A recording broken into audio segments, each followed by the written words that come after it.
नमः संस्कृताय मित्रों, मैं टीम स्टार क्लासेस से आशीष तिवारी एक बार पुनः आप सभी लोगों का हार्दिक स्वागत करता हूं। साथियों, आज हम आपके सामने शब्द रूप के बारे में आपसे चर्चा करेंगे। तो शब्द रूप में आपको हम बताएंगे राम का। तो राम का शब्द रूप जो कि आकारांत पुल्लिंग में आपसे हम बात करेंगे। तो चलिए देखते हैं पुल्लिंग में राम का आकारांत शब्द रूप। तो यहाँ पर हमने कॉलम बनाया है विभक्ति, एक वचन, द्विवचन और बहुवचन। तो विभक्ति में आपका प्रथमा, द्वितीय, तृतीय, चतुर्थी, पंचमी, षष्ठी, सप्तमी और संबोधन के बारे में आज हम देखते हैं। एक वचन, द्विवचन और बहुवचन में राम का रूप कैसे चलता है। तो चलिए देखते हैं इसके बारे में।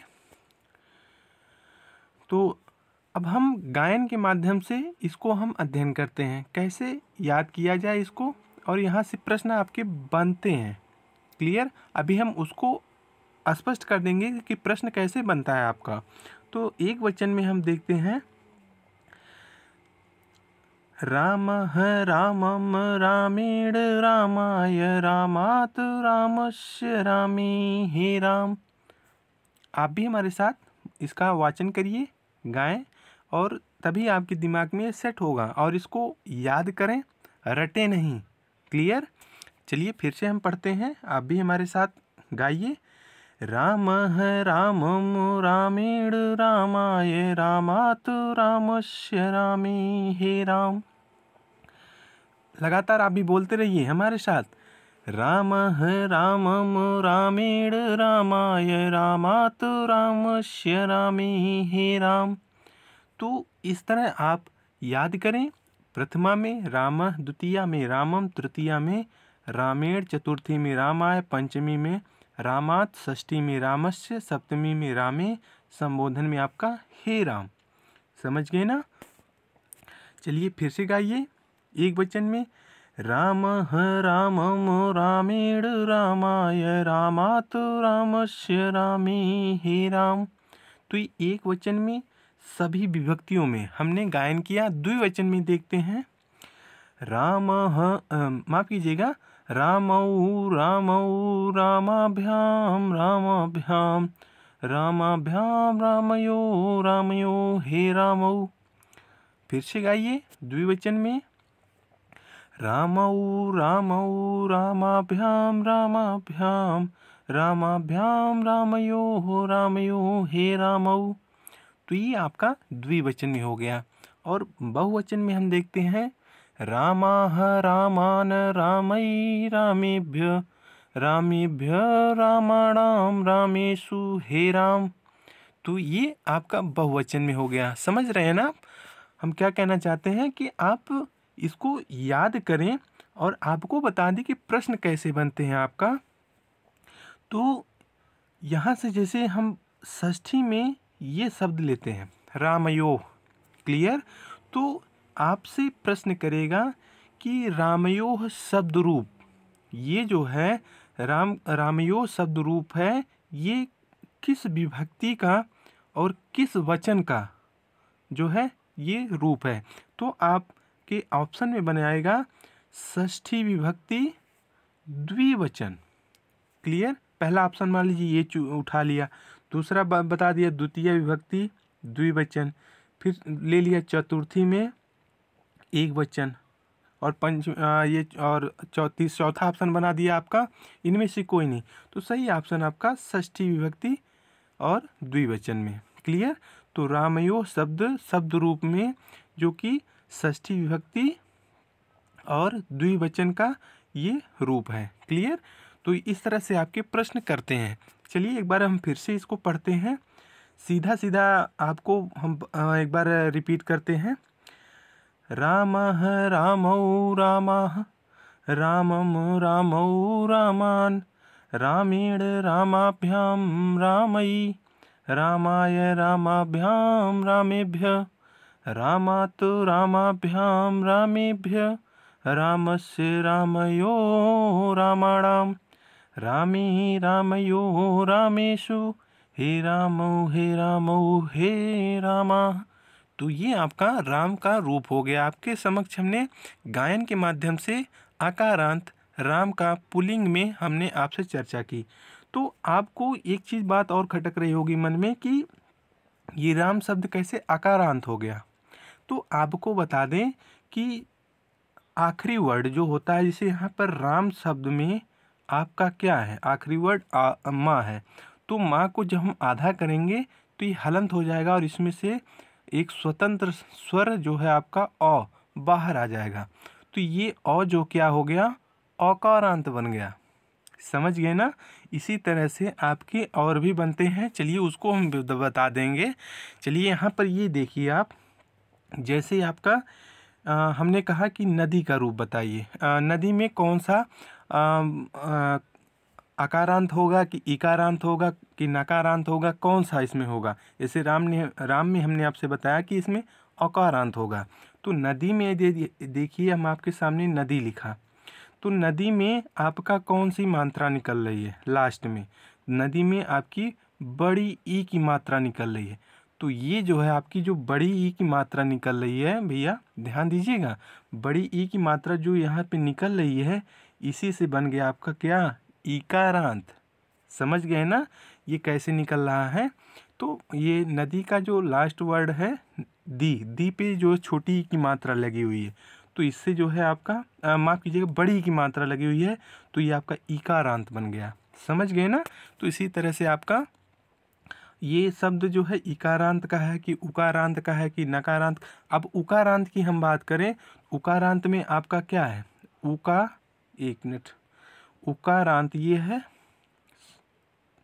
ध्यान दीजिएगा, ये आपका उकारांत है। तो उकारांत में जैसे आपका शब्द एक हो गया गुरु। अब गुरु में ये शब्द जो रू है, रू पे ऊ की मात्रा लगी हुई ना, ऊ बाहर निकल गया ना, तो ये क्या हो गया, गुर। तो गुर में जो ऊ लगा हुआ है वो रू में रा में चला जाएगा तो गुरु हो जाएगा। वही ऊ जो है आपका बन के क्या गया, ऊकारांत बन गया। तो इसी तरह से आपका ये रूप जो है आपके पूछे जाते हैं आपसे। तो चलिए अब देखते हैं स्त्रीलिंग में ईकारांत। अब आप समझ गए होंगे। तो चलिए स्त्रीलिंग में ईकारांत में हम देखते हैं। ईकारांत स्त्रीलिंग शब्द रूप जो है आपका नदी का है। तो चलिए देखते हैं इसके बारे में। अब विभक्ति आपके समक्ष है और अब उसको एक वचन, द्विवचन और बहुवचन में हम देखते हैं कैसे है। चलिए हम इसको सीधा सीधा पढ़ते हैं, आपको दिक्कत ना हो, क्योंकि बचपन से आप इसी तरह पढ़ते चले आए होंगे ना, तो इसलिए हम आपको इसी तरह बता देंगे। हमको लग रहा है कि आपको डाउट होगा कि इस तरह सीधा सीधा पढ़ने में दिक्कत आती होगी। चलिए हम सीधा भी पढ़ते रहे हैं और आपका पढ़ी में भी पढ़ देते हैं। तो चलिए देखते हैं। नदी नदीम नद्या नद्यै, नद्या नद्या नद्याम हे नदी, नदी नदीम नद्या नद्यै, नद्या नद्या नद्याम हे नदी। तो ये आपका एक वचन में हो गया। अब द्विवचन में देखते हैं। नद्यौ नद्यौ नदीभ्याम नदीभ्याम, नदीभ्याम नद्यौ नद्यौ हे नद्यौ। और बहुवचन में देखते हैं हम। नद्यः नद्यः नदी नदीभिः नदीभ्यः, नदीभ्यः नदीनां नदीषु हे नद्यः। तो ये आपका नदी का जो है रूप इस तरह है। इसको आप नोट डाउन करते हुए चलिएगा। और यहाँ से आपका प्रश्न बन चुका है। क्लियर। प्रश्न तो हमें ध्यान नहीं आ रहा है, लेकिन हमें हमने इस प्रश्न को जो है एग्ज़ाम में, आपकी टेट के एग्ज़ाम में ये जो है प्रश्न यहाँ से पूछा गया था। शायद ये जो है ये पूछा था नदी, नदी शब्द जो है किस विभक्ति का और किस वचन का है, ऐसे ही पूछा था आपसे। तो वो आपका द्वितीय विभक्ति और बहुवचन में आपका नदी, जो कि आपका नदी का जो शब्द रूप है वो द्वितीय विभक्ति और बहुवचन में आता है। इसी तरह आपका प्रश्न पूछा गया था टेट के एग्ज़ाम में। तो आने वाले जो और भी रूप हैं उनको हम भी बता देंगे कौन कौन से आपको याद करने ज़रूरी हैं। तो चलिए हम आपको पढ़ी में पढ़ा देते हैं।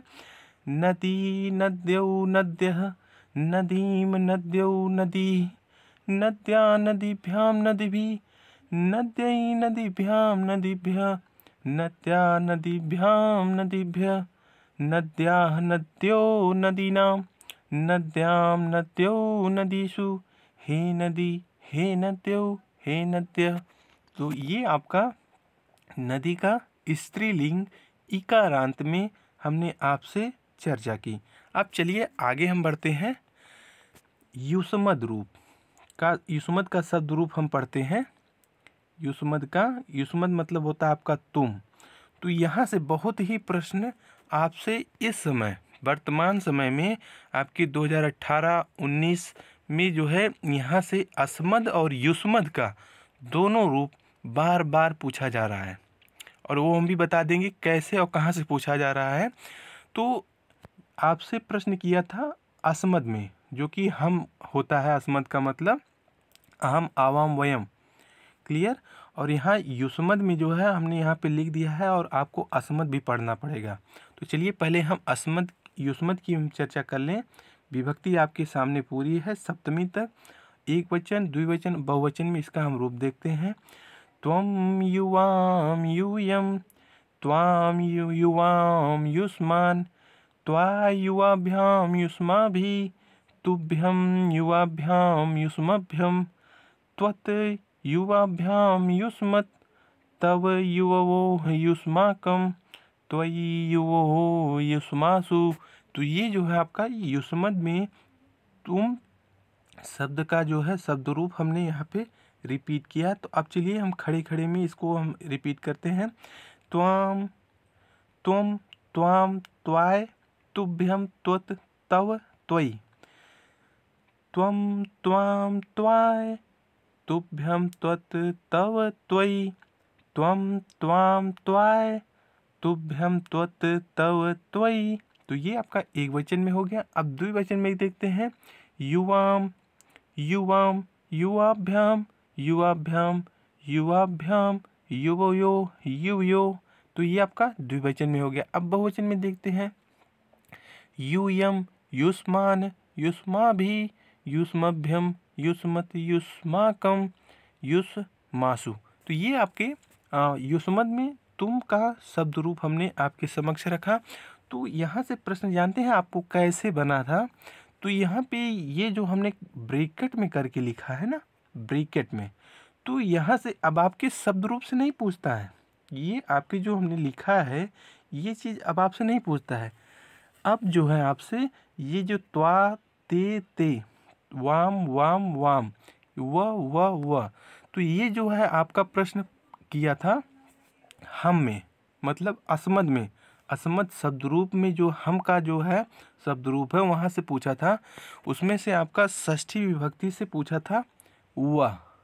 जैसे हमने यहाँ पे बता दिया आपको वह, वैसे आप बुक के माध्यम से अपना अस्मद का जो है पढ़ लीजिएगा।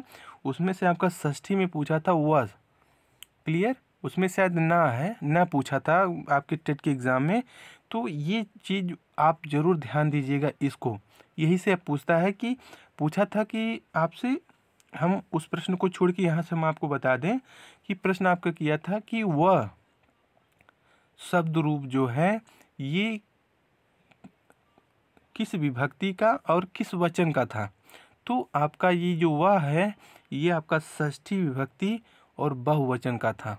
इस तरह आपसे प्रश्न किया था आपकी टेट की एग्ज़ाम में। तो ये चीज़ गलती मत करिएगा भैया, इसलिए हमने आपको यहाँ पे ब्रैकेट में अलग से लिख के दे दिया है। और ये आपसे नहीं पूछ रहा है, ठीक ना, ये आपसे पूछ रहा है। ये चीज़, ये वाला चीज़ आपसे पूछ रहा है। तो इसको आप अलग से अपने दिमाग में सेट कर लीजिएगा। इसको याद करने के साथ साथ ये आपको याद होना ज़रूरी है, क्लियर। लेकिन आपको बता दें ये हमेशा सम संख्या में ही है, ये आपकी सम संख्या में ही है, यानी द्वितीया, चतुर्थी और षष्ठी, समझ गए ना। तो ये आपको पकड़ने में आसानी होगी, इसको समझने में। चलिए हम आपको नोट पॉइंट में बता दें कि और आपको क्या क्या याद करने की ज़रूरत है। ऋकारांत में आपका पितृ शब्द है, इसको लिख कर याद कर लीजिएगा। नकारांत में आपका है राजन, राजन का मतलब होता है राजा, इसको आप देख लीजिएगा नकारांत में। तकारांत में आप भगवत का याद कर लीजिएगा, ठीक ना। भगवत का आप तकारांत में याद कर लीजिएगा और इकारांत में आप हरि का याद कर लीजिएगा। समझ गए ना भैया। और आपको बता दें उकारांत में आप गुरु का याद कर लीजिएगा, आकारांत में आप रमा का याद कर लीजिएगा और नपुंसक लिंग में आपका है एक फल, फलम फले फलानि, फलम फले फलानि, फलेन फलाभ्याम फलई, फलाय फलाभ्याम फलेभ्यः। तो ये आप फल का जो है रूप याद कर लीजिएगा। और अभी हमने जो है युष्मद का तुम का बताया था हमने, और यहाँ पर अस्मद का आपको पढ़ना है हम का। तो यहाँ से प्रश्न आपके टेट के एग्ज़ाम में प्रश्न पूछा गया था, अस्मद से पूछा गया था। तो इसको आप बहुत ही इत्मीनान के साथ, धैर्य के साथ याद कर लीजिएगा। क्लियर। तो यहाँ से आपका प्रश्न अब बनना तो अनिवार्य है और बनेगा भी। तो ये जितने हम शब्द रूप आपसे चर्चा किए, इसको भी, और जो हमने ऋकारांत, नकारांत, तकारांत, उकारांत, आकारांत, नपुंसक लिंग, अस्मद, युष्मद, राम का रूप, नदी का रूप, ये जितना हमने आपसे बताया ये सबको याद कर लीजिएगा। समझ गए ना भैया। इनको छोड़िएगा मत। आपकी 1 नंबर या 2 नंबर भी आपकी यहाँ से आने अनिवार्य हैं, इसलिए इस वीडियो को हमने बनाना आपके लिए उचित समझा। चलिए अब यहाँ से शब्द रूप समाप्त होते हैं। अब हम आगे बढ़ते हैं धातु रूप की तरफ। तो धातु रूप के बारे में हम अध्ययन करते हैं। चलिए, जिन शब्दों से किसी कार्य के करने या होने का बोध होता है उन्हें हम क्रिया या धातु कहते हैं। धातु का ही नाम है दूसरा क्रिया। समझ गए ना। तो जिन शब्दों से किसी कार्य के करने या होने का बोध होता है उन्हें हम क्या कहेंगे? क्रिया कहते हैं या धातु कहते हैं। तो हम आज क्या पढ़ेंगे? धातु रूप। तो धातु रूप के बारे में चलिए अध्ययन करते हैं। तो आपको बता दें, पा धातु मतलब पिब, मतलब होता है पीना। अब यहाँ पर आपको परस्मयी पद के रूप में हमको अध्ययन करना है। समझ गए ना। परस्मयी पद होता है, एक आत्मनेपद पद होता है। परस्मयी पद मतलब दूसरों के लिए, आत्मनेपद पद मतलब अपने लिए। तो परस्मयी पद में हम आपको बता दें, यहाँ से प्रश्न आपका पूछा जाता है और हमेशा आता है, इसलिए इस वीडियो को आप स्किप मत करिएगा, अंत तक बने रहिएगा। आपसे निवेदन करते हैं कि पूरा वीडियो देखने का प्रयास करें और बाद में खुद पछतावा के सिवा कुछ नहीं मिलेगा, इसलिए आपको ध्यान से इसको देखना है। क्लियर। चलिए अब हम आगे देखते हैं। एक वचन, द्विवचन और बहुवचन में हम इसको देखते हैं। क्लियर। तो हमने इसे संख्या में आपको लिख दिया, नाराज ना होइएगा। तो चलिए देखते हैं प्रथम पुरुष, मध्यम पुरुष और उत्तम पुरुष। क्लियर। चलिए प्रथम पुरुष में देखते हैं हम। पिबति पिबतः पिबन्ति, पिबसि पिबतः पिबथ, पिबामि पिबावः पिबाम। तो ये आपका लट लकार प्रथम पुरुष, मध्यम पुरुष, उत्तम पुरुष, एक वचन, द्विवचन और बहुवचन के बारे में हमने अध्ययन किया। लट लकार यानी वर्तमान काल। तो हमने जो है यहाँ पर इसको जाना। तो जैसे हम एक उदाहरण आपके समक्ष रखते हैं। जैसे बालक पीता है, ठीक ना। तो बालकः पिबति, ये देखिए आप यहाँ हमने लिखा बालकः पिबति। ये आपका जो है ऐसे प्रश्न पूछता है। ये तो हमने सिंपल सेंटेंस लिया। तो बालक पिबति, बालक पीता है। क्लियर। तो जिसे हम और इसको बड़ा कर दें तो बालक पानी पीता है, बालक पानी पीता है। तो बालकः नीरम पिबति। समझ गए ना। ऐसे आपके जो है अनुवाद भी पूछे जाते हैं। जैसे हमने आपसे कहा कि बालक पानी पीता है, तो बालक चावल खाता है, तो बालकः ओदनम खादति। तो इस तरह आपके अनुवाद भी पूछे जाते हैं। हिंदी में आपका दे दिया बालक चावल खाता है, और इसका जो है आप अंग्रेजी माफ़ कीजिएगा संस्कृत में अनुवाद कीजिए। तो आपको संस्कृत में उसका अनुवाद आपको लिखना पड़ेगा, और उनको जो है लिखने के लिए ये जो है रूप आपको याद होना ज़रूरी है। परस्मयी पद का जो है लट लकार में आपसे प्रश्न कर देगा सिंपली लैंग्वेज में। तो कहेगा कि बालक चावल खाता है, तो बालकः ओदनम खादति। समझ गए ना। चलिए ये लट लकार की हमने बात की आपसे। चलिए अब हम लंग लकार यानी भूतकाल के बारे में अध्ययन करते हैं। तो लंग लकार में आपका है प्रथम पुरुष, मध्यम पुरुष, उत्तम पुरुष में हम देखते हैं अपिबत, अपिबताम, अपिबन, अपिबह, अपिबतम, अपिबत, अपिबम, अपिबावह, अपिबामह। तो ये आपका लंग लकार में जो है हमने एक वचन, द्विवचन, बहुवचन को आपसे बताया। फिर से हम पढ़ते हैं अपिबत, अपिबताम, अपिबन, अपिबह, अपिबतम, अपिबत, अपिबम, अपिबावह, अपिबामह। तो ये जो है आपका लंग लकार में हो गया। तो आपसे एक बात और ध्यान देने के लिए हम जोर देंगे, क्योंकि ये जो हलंत वाले शब्द हैं, ये विसर्ग वाले जो शब्द हैं, यहाँ से आप गलती ज़्यादा करते हैं। समझ गए ना हम क्या कहना चाह रहे हैं? अब यहाँ से काफ़ी लोग गलती करते हैं। पूछ लेता है कि लंग लकार में प्रथम पुरुष के एक वचन में क्या बनेगा। लंग लकार के प्रथम पुरुष में एक वचन में कौन सा जो है शब्द बनेगा। तो आप सीधा सीधा जवाब, आपको यदि रूप याद रहेगा लंग लकार का, तो आप जो है धातु रूप, तो आप आराम से इसको ट्रिक कर लेंगे। अपिबत होगा और आपके ऑप्शन में बनेगा यही, गलत नहीं होगा। बहुत ही सिंपल तरीके से आपको प्रश्न आ जाएगा और आप एक नंबर धीरे से चुरा लेंगे। समझ रहे हैं ना हम क्या कह रहे हैं? चलिए अब आगे देखते हैं लिट लकार यानी भविष्यत काल के बारे में हम देखते हैं। अब वही सिस्टम आपका प्रथम पुरुष, मध्यम पुरुष, उत्तम पुरुष, एक वचन, द्विवचन, बहुवचन। पास्यति, पास्यतः, पास्यन्ति, पास्यसि, पास्यतः, पास्यथ, पास्यामि, पास्यावः, पास्यामः। तो ये आपका लट लकार भविष्यत काल का जो है हमने रूप आपसे चर्चा की। समझ गए ना? तो ये जो है आपका भविष्यत काल का है। समझ गए ना? और ये आपके 9 रूप जो है याद करना पड़ेगा आपको। क्लियर? चलिए अब आगे बढ़ते हैं हम लोट लकार। लोट लकार के बारे में हम अध्ययन करते हैं। पिबतु, पिबताम, पिबन्तु, पिब, पिबतम, पिबत, पिबानी, पिबावह, पिबामः। तो ये आपका लोट लकार का धातु रूप हुआ। वो एक थोड़ी सी मिस्टेक हो गई है, ये पिबानी है, ठीक ना। इसमें छोटी की मात्रा है, इसको हम बड़ी की मात्रा लिख दिए हैं, पिबानी है, ठीक ना। इसको आप पी बा नी, छोटी की मात्रा है ना पे, इसको हमने गलत कर दिया है, इसको सही कर लीजिएगा आप। तो अब देखते हैं आगे। आगे है आपका विधिलिंग लकार। विधिलिंग लकार के बारे में हम देखते हैं चाहिए के अर्थ में। विधिलिंग का मतलब होता है चाहना। तो अब देखते हैं इसको, ये प्रथम पुरुष, उत्तम पुरुष, मध्यम पुरुष।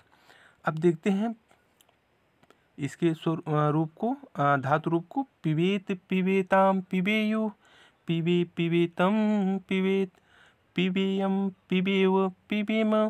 तो ये आपका विधिलिंग लकार चाहिए के अर्थ में आपसे हमने चर्चा की, पीना। क्लियर? तो ये जो है आपका लकार के बारे में हमने आपसे चर्चा की, और साथ ही साथ आपसे और हम विनती करेंगे कि परस्मयी पद तो हमने आपसे चर्चा की, और परस्मयी पद के अंतर्गत आप गम धातु, पट धातु, अस्था धातु, इन सभी जो है रूप धातु रूपों को आप पढ़ लीजिएगा। ये तो हमने सिर्फ आपको समझाने का एक माध्यम बनाया, ताकि आप जो है रास्ते से भटके ना, और आपको क्या पढ़ना है, कैसे पढ़ना है, इसलिए हमने आपको यहाँ पे इस तरह से आपको समझाने का सिर्फ प्रयास किया। और ये जो है परस्मयी पद जो है, लट लकार, लंग लकार, ये सब जो लकार हैं, इनको हमने आपसे चर्चा की। आपसे बता दें, एक प्रश्न और आपसे पूछता है कि लकार कितने हैं। तो लकार आपके 10 हैं। लकार आपके 10 हैं। समझ गए ना? और आपको पढ़ना क्या है, कितना? तो 5। लट लकार, लंग लकार, लिट लकार, लोट लकार, और आपका अंत में विधिलिंग लकार। तो ये जो है आपके 5 लकार आपके टेट के एग्ज़ाम में यहाँ से प्रश्न पूछे जाते हैं। वैसे आपको बता दें आपके लकार कुल कितने हैं, तो 10 हैं। नोट कर लीजिएगा भैया। क्लियर? तो परस्मयी पद के अन्य जो धातु हैं, गम धातु, पट धातु, अस्था धातु, सी धातु, इनको आप अपने तरफ से इस बुक के माध्यम से या नेट पर सर्च करके पढ़ लीजिएगा। समझ गए ना? तो हमने बस इसके बारे में आपसे हमने आज चर्चा कर ली। तो शब्द रूप और धातु रूप दोनों को हमने आपसे अच्छे तरीके से आपसे हमने परिचर्चा की। तो ये वीडियो आपको कैसा लगा, अपना विचार हमें ज़रूर प्रस्तुत करिएगा। फिर मिलते हैं हम अगले भाग में। अपना ख्याल रखिएगा, स्वीट ड्रीम में रहिए। Take care. जय हिंद, जय भारत।